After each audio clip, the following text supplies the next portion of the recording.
Right, we're going to have a look at these rather attractive looking, probably mid to late 80s walkie-talkies here. Now, I've had these a little while, probably about a year now, and I've just got round to taking them out of the box and testing them. I think, like I say, mid to late, probably maybe even as late as 1990. These, look at the box there with the. I mean, what kid wouldn't want that hanging off their belt these days? Hey, look at it, beautiful. Classic, your classic 49 meg unit. This one.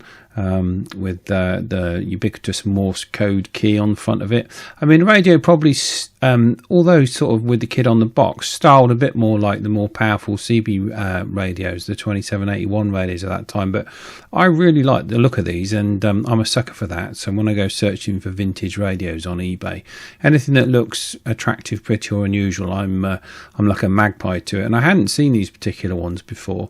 I mean, these are incredibly light and fairly cheaply made unit. I've not heard of the brand at all, the Academy brand. These ones are on, as you can see, they're 49.860 megahertz, and they're an AM radio. And these were very common sets back in the day, and these were the sort of precursor to the PMR 446 radios, which of course most children would be playing around with now.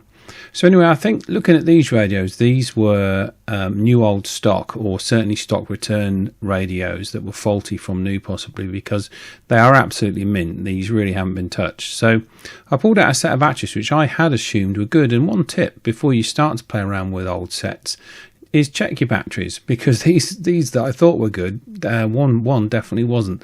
So I keep a selection of these cheaper batteries for these toy radios anyway, out of stock, and I can just pop these in. Even when you get the new ones, always check them first, and you're looking for 9.5 volts off of a PP3. Immediately upon inserting the battery, though, I noticed there was a lot of space in this casing, and I did wonder if there should be some sort of packer in there. But looking at the product on the box, you can actually see the gap there evidently. Right, and the magic question is, will these work? And I imagine probably not.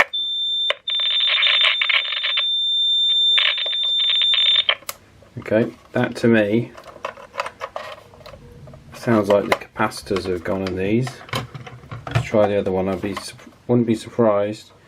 This is a bit of a telltale sign. Notice on this one the switch is in the off position, but the knob is on position 7, which would indicate to me somebody's had these apart. So wouldn't be surprised if these weren't a customer returns and have just sat in the box, because they look absolutely unused. But I think that these probably just need a capacitor change.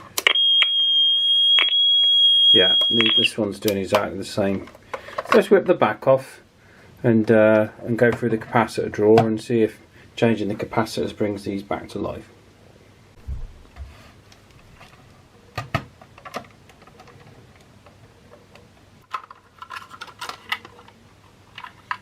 There we go. Right, very little to next to nothing inside these. I'll show you.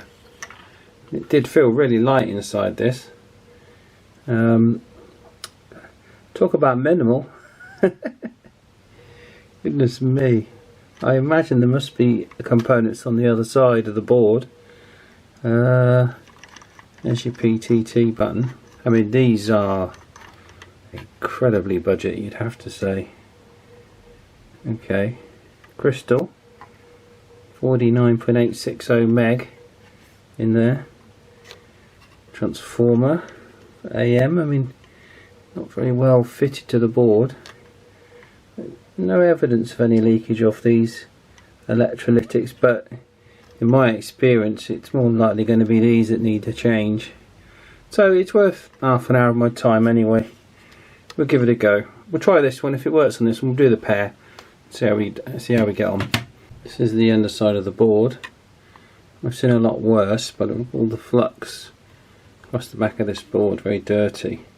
But there doesn't look like many bad joints. There's a bit of a ropey one in that corner. So I'll clean the back of the board, and we'll just rework the joints on the back of here first, because there's not that many, and we'll see if that brings it back to life. Move to the other bench. The lighting isn't quite as good here, but a little bit of isopropyl alcohol on the back of this board. Then we'll give it a scrub with a tooth, just a normal toothbrush to get the gunk off. Look at the difference just with a bit of a scrub of isopropyl alcohol. Board's still a little bit sticky from it, but it's got rid of most of the gunk off the back of it. Now I've reworked one of the boards. To be fair, most of the joints look pretty good, but one of the good things about reworking joints is you can find with your soldering iron when components aren't sticking through, and the capacitor, this capacitor on the other side, that ceramic capacitor there, 203, wasn't making it through. It wasn't actually making it through. You could feel it with the soldering iron, it wasn't even touching. So I've poked that one through and soldered it back in, and then I've given this switch a clean with some switch cleaner, and lo and behold, decent volume as well. We appear to have got the little light on there as well. We appear to have audio of some kind. So if I can get the other one working in a fashion, then we can perhaps try and test these out.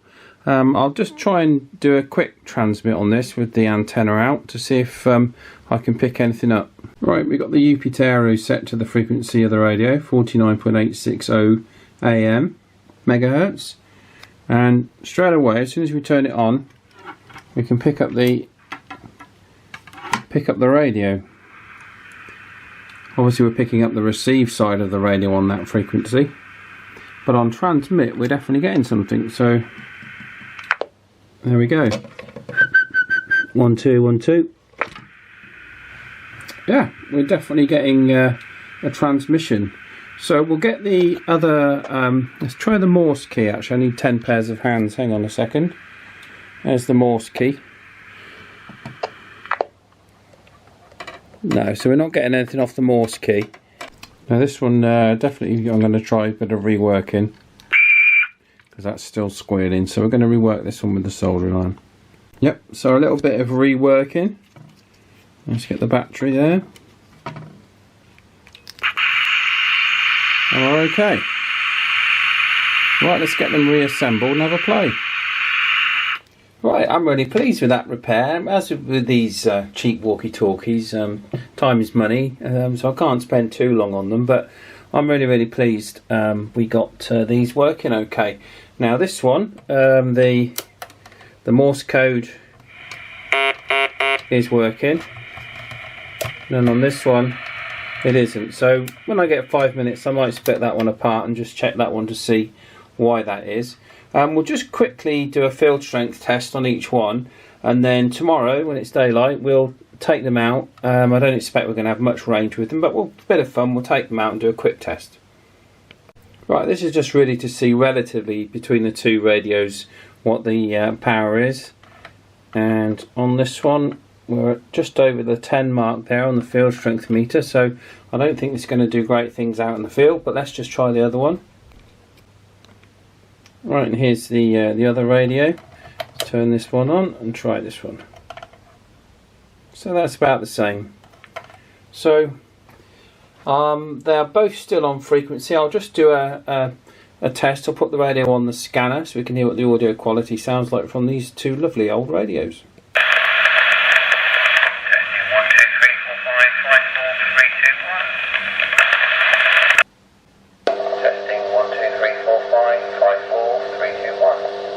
Here comes Mr. Radio Tester. Say hello. Hello. Right. Broken up the kids' play so we can do a radio test, a real quick one. Still think these are a great looking radio out in the daylight, look. Ah, I'd have loved that when I was his age. Anyway, here you go, kid. Okay. Alright. Right. There he is down there. Are you receiving me over? I think it's starting to rain. Well, talk to me, you try. I can barely hear you. Yeah, that's about the range, guys. Right, I think we got the range. There he is there. We could probably shout better. Here you go. Can you hear me? Over. You can hear me okay? Yeah, okay. Well, that's about the maximum range of these bad boys. I think we'll call it a day now, shall we? Because it's starting to rain. Give me the quick brown fox jumped over the lazy dog.